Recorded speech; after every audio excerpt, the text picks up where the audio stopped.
दोस्तों नमस्ते। मैं सत्यप्रकाश भारती अपने YouTube चैनल जीवन और विज्ञान पर आज आप लोगों के लिए मैं एक नया टॉपिक लेकर आया हूं। फिर sex determination in human. Sex determination in HUMAN human, अर्थात हिंदी में मानव में लिंग निर्धारण कैसे होता है। आज का हमारा टॉपिक है मानव में लिंग निर्धारण कैसे होता है। तो हम सभी जानते हैं कि मानव में जो लिंग है, सेक्स, यह दो प्रकार का होता है। एक होता है मेल, नर, और दूसरा होता है फीमेल, यानी कि मादा। और इसीलिए हम लोगों को यूनिसेक्सुअल माने एक लिंगी जीव भी कहा जाता है, क्योंकि दोनों लिंग नर और मादा अलग अलग शरीर में उपलब्ध होता है। और मानव जाति में भी दो प्रकार के जीव होते हैं, एक होता है नर और दूसरा होता है मादा। तो आज हम लोग जो पढ़ने वाले हैं मानव में लिंग निर्धारण, मतलब यदि कोई भी स्त्री गर्भवती है, प्रेग्नेंट है, तो किस समय में और कैसे उसके गर्भ में पल रहे शिशु नर होंगे, यानी कि बॉय होगा, लड़का होगा, या किस समय और कैसे लड़की यानी कि वह जो गर्भ में पल रही शिशु है वह बच्ची होगी, इसकी जानकारी आज हम लोग लेने वाले हैं। पहले से ये मिसकंसेप्शन यानी कि गलतफहमी, गलत भ्रांतियां है कि जीवों में लिंग का निर्धारण जो होता है वह कहीं ना कहीं मादा के द्वारा होता है। पहले से भी, पहले पूर्वजों के द्वारा यदि किसी घर में, यदि किसी कपल्स को कि यहाँ केवल लड़की ही जन्म ले रही होती थी, तो उस कपल्स में दूसरी शादी करवा दी जाती थी, जिससे कि अभी इसके घर में लड़का पैदा होगा। अभी भी हमारे शहर में, हमारे गांव में, जहां शिक्षा नहीं पहुंच पाया है, जहां परिवार शिक्षित नहीं है, वहां लड़के को अधिक एवं लड़कियों को कम आंका जाता है, कम वैल्यू दिया जाता है। और सभी घर वाले चाहते हैं कि हमारे घर एक लड़का अवश्य हो, चाहे लड़की हो या ना हो। तो यहाँ लिंग का निर्धारण जो होता है, जरूरी नहीं है कि यह फीमेल पे होता है, फीमेल के द्वारा होता है। लिंग निर्धारण जब भी होगा तो यह हमेशा और हमेशा पुरुष के द्वारा ही होता है मानव में। क्योंकि फीमेल जो होती है, मादाएं जो होती है, इसमें एक तरह का युग्मक बनता है। यह सम युग्मी होमोजाइगस होता है, क्योंकि इसमें केवल एक ही प्रकार के केवल और केवल एक्स गुणसूत्र का निर्माण होता है, जबकि यह जो नर है इसमें दो प्रकार के लिंग गुणसूत्र पाए जाते हैं, एक्स एवं वाई, जिसके कारण हम कह सकते हैं कि लिंग का निर्धारण किसी मानव में केवल और केवल पुरुष पर ही निर्भर करता है। इसके लिए मादाएं कभी भी जिम्मेदार नहीं होती है। ठीक, इतना बात समझ गए। अब हम आगे चलते हैं और देखते हैं कि मानव में शिशुओं का लिंग निर्धारण कब होता है। तो मानव में शिशुओं का लिंग निर्धारण कब होता है, तो हम सभी जानते हैं कि जब नर एवं मादा युग्मक शुक्राणु एवं अंडाणु मिलता है।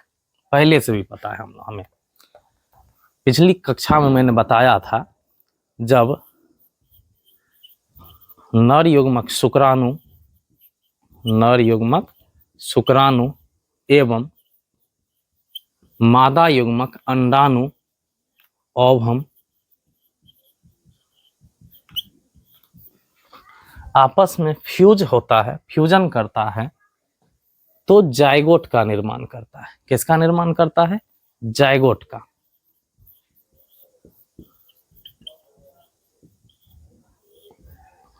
जाइगोट का निर्माण करता है।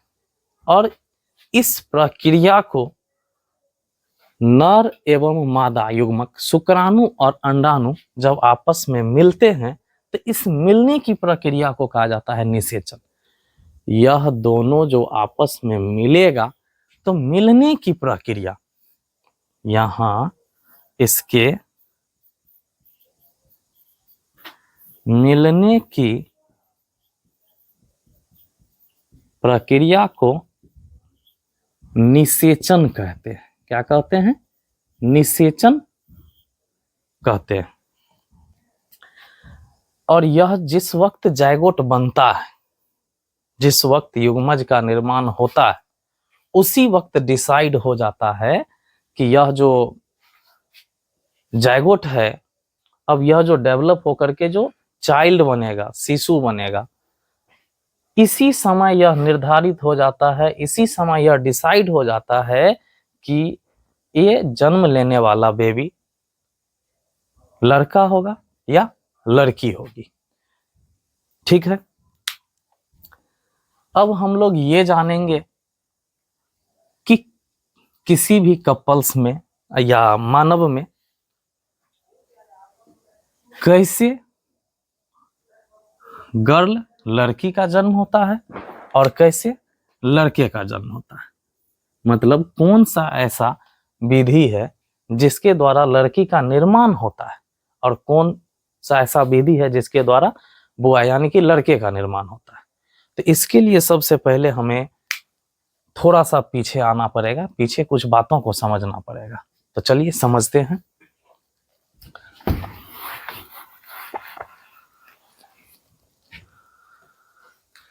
देखिए, जैसे हम लोग पहले से भी जान रहे हैं कि यह जो मानव है इसमें दो जातियां, एक स्त्री जाति, एक पुरुष जाति, यानी कि एक फीमेल एक मेल होता है। तो यह जो फीमेल है और मेल है, यानी कि सम्मिलित रूप से यह जो मानव है, इस मानव में कुल गुणसूत्र की संख्या, इस मानव में कुल गुणसूत्र की संख्या 46 होता है, जिसमें कि 44 गुणसूत्र लिंग निर्धारण में भाग नहीं लेता है। इसमें से यह 44 गुणसूत्र जो है लिंग निर्धारण में भाग नहीं लेता है, जबकि 2 गुणसूत्र लिंग निर्धारण में भाग लेता है। इसीलिए यह जो आप गुणसूत्र देख रहे हैं जो कि लिंग निर्धारण में भाग लेता है, उसे हम लोग कहते हैं लिंग गुणसूत्र। क्या कहते हैं इसे? लिंग गुणसूत्र, या इसे ही हम लोग सेक्स क्रोमोसोम इंग्लिश में कहते हैं। जबकि यह जो 44 गुणसूत्र है, यह लिंग निर्धारण में भाग नहीं लेता है। इसे हम लोग ऑटोसोम कहते हैं, AUTO, ऑटोसोम कहते हैं, यानी कि अलिंग गुणसूत्र भी इसे कह सकते हैं, अलिंग गुणसूत्र।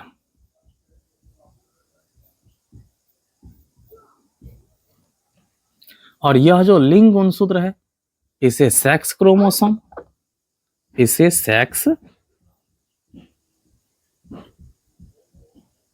क्रोमोसोम या इसे ही एलोसोम भी कहते हैं, इसे ही एलोसोम भी कहते हैं।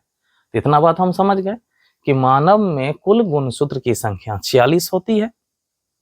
आपको ये 10th और 12th के एग्जाम में भी बराबर पूछा जाने वाला क्वेश्चन है, इसीलिए आप इसे अवश्य ध्यान में रखेंगे कि मानव में गुणसूत्र की संख्या कितनी होती है? तो 46 होती है, जिसमें कि 44 गुणसूत्र ऐसे होते हैं जो लिंग निर्धारण में भाग नहीं लेते। जबकि 2 गुणसूत्र ऐसे होते हैं जो कि लिंग निर्धारण में भाग लेते हैं। इसीलिए इस 2 गुणसूत्र को, यानी कि एक पेयर, एक जोड़े गुणसूत्र को लिंग गुणसूत्र कहते हैं, उसी को इंग्लिश में सेक्स गुण क्रोमोसोम कहते हैं, और उसी को एलोसोम भी कहा जाता है। जबकि इस बचे हुए 44 गुणसूत्र को ऑटोसोम या अलिंग गुणसूत्र कहा जाता है। इतना में किसी तरह का दिक्कत नहीं है। अब जब इतनी बात हमें समझ में आ गई कि मानव में 46 गुणसूत्र होता है, तो मानव में जाति कितने? 2, स्त्री जाति और पुरुष जाति, यानी कि मादा एवं नर। ठीक है, यानी कि फीमेल और मेल। ओके, अब देखिए, यह जो मादाएं होती है, इसमें यह होती है होमोजाइगस।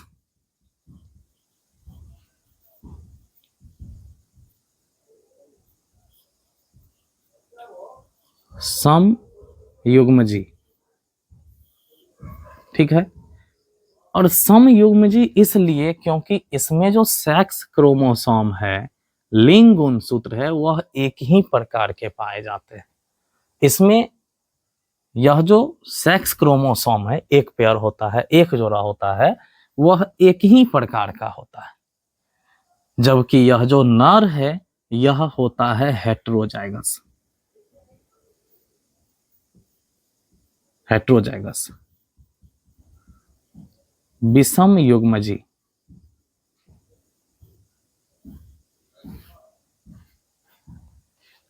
इतने बात में कोई दिक्कत नहीं। अब आगे समझते हैं। इसमें यह 44 गुणसूत्र जो कि लिंग निर्धारण में भाग नहीं लेता है, जबकि एक पेयर जो गुणसूत्र है वह लिंग निर्धारण में भाग लेता है, और उसमें भी मानव मादा है, तो इसमें एक ही प्रकार के लिंग गुणसूत्र पाए जाते हैं। जब इसमें युग्मक जनन होता है, मतलब नर एवं मादा में जब युग्मक जनन होता है, गैमिटोजेनेसिस होता है, युग्मक जनन होता है, तो इस युग्मक जनन के फलस्वरूप फीमेल में, मादाओं में केवल एक ही प्रकार के गुणसूत्र का निर्माण होता है, लिंग गुणसूत्र का निर्माण होता है। जबकि नर में 2 प्रकार के लिंग गुणसूत्र का निर्माण होता है। किसके फलस्वरूप? तो युग्मक जनन के फलस्वरूप, जिसे इंग्लिश में कहते हैं GAMETO, गैमिटो, GENESIS, गैमिटोजेनेसिस। ठीक, अब गैमिटोजेनेसिस के फलस्वरूप मादा में एक ही प्रकार के 22+X, जबकि पुरुष में, नर में 2 प्रकार के 22+X एवं 22+Y गुणसूत्र का निर्माण होता है। अब इसमें यह जो फीमेल गुणसूत्र, फीमेल है, मादा में जो केवल एक ही तरह का गुणसूत्र बना है, तो यह 22+X, जब 22+X यानी कि मादा का गुणसूत्र 22+X नर के 22+X गुणसूत्र से जब मिलता है, तो यह 44+XX गुणसूत्र बनाता है, जिससे कि बेबी गर्ल यानी कि बच्ची, लड़की का जन्म होता है। क्या होता है? बच्ची लड़की होती है। एवं जब 22+X 22+Y गुणसूत्र से मिलता है, तो 44+XY का निर्माण होता है, जिससे कि बच्चे लड़के का जन्म होता है। किसका निर्माण होता है? बच्चे लड़के का निर्माण होता है। इसमें भी कोई दिक्कत नहीं। अब इसमें हम लोग एक चीज समझते हैं कि यह जो गैमिटोजेनेसिस, युग्मक जनन लिखा है, होता क्या है। तो देखिए, इसका भी मैं बता ही दूं कि यह ऐसी प्रक्रिया है जिसमें कि मानव नर में शुक्राणु का निर्माण होता है एवं मानव मादा में अंडाणु का निर्माण होता है। तो ऐसे प्रक्रिया को हम लोग युग्मक जनन कहते हैं। और युग्मक जनन मेल और फीमेल, नर एवं मादा दोनों में होता है। तो देखिए यहां इस प्रकार क्या हुआ कि इसमें 22 प्लस एक्स यानी कि 22 एक 23 23 और ये 22 प्लस एक्स यानी कि 22 और 1 23, यह 23 और यह 23, यह 23 और 23 मिल करके क्या किया, यहाँ इस बेबी गर्ल में यानी कि लड़की में फिर 46 गुणसूत्र बना दिया। और यह 46 गुणसूत्र का मतलब आपको यह क्या है, मानव है, क्योंकि मानव में हम पहले से भी जानते हैं कि मानव में 46 गुणसूत्र होता है। फिर देखा जाए यहाँ तो 22 प्लस एक्स यानी कि 23 और यहाँ 22 प्लस वाई एक और गुणसूत्र यानी कि 23, ये दोनों मिलके कितने गुणसूत्र को बनाया, 23 गुणसूत्र। और यह 23 और फिर यह 23 दोनों युग्मक मिल करके जायगोट का निर्माण किया, जिससे कि बेबी बॉय हुआ, लड़का हुआ। और इसमें भी गुणसूत्र की संख्या 46 हुई। तो इस प्रकार देखा जाए तो मानव में कुल गुणसूत्र की संख्या 46। जब इसके युग्मक की बात की जाएगी, जो कि युग्मक जनन के फलस्वरूप बना है, तो इसमें हम देखेंगे कि युग्मक जनन के फलस्वरूप बने हुए युग्मक में गुणसूत्र की संख्या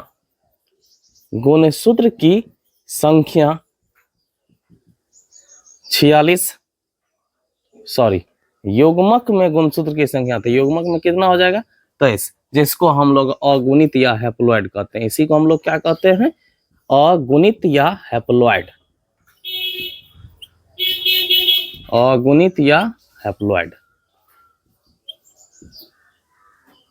haploid means half set of chromosome.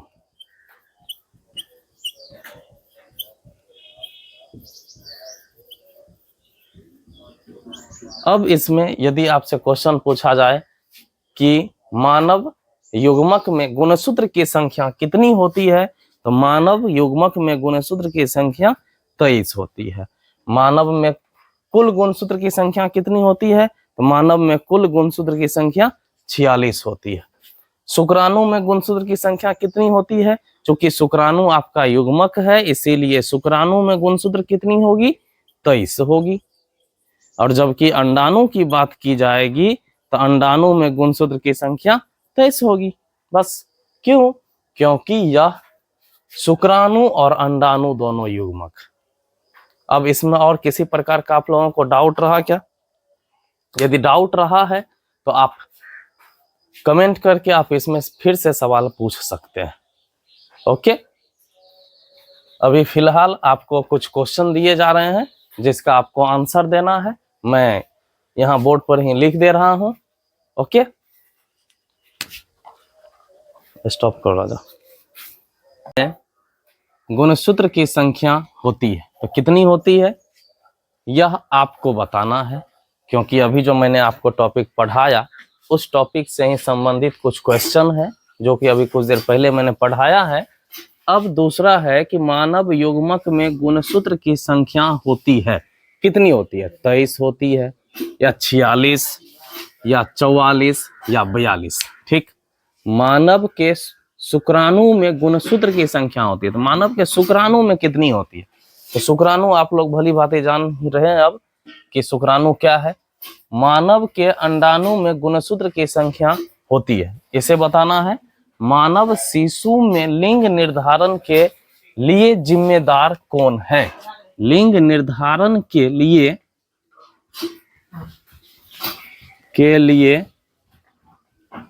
जिम्मेवार होता है, तो ये क्वेश्चन आपको बनाना है, मादा या नर। इसमें केवल दो ही ऑप्शन रखे हैं, आप इसका आंसर आप कमेंट में दे सकते हैं, ताकि मुझे यह पता चलेगा कि आप कितनी बातों को समझ रहे हैं, कितना समझ पा रहे हैं, और फिर इसके अनुसार मैं आपको फिर इस क्वेश्चन को सॉल्व करवाऊंगा अपने अगले वीडियो में। Okay, thank you.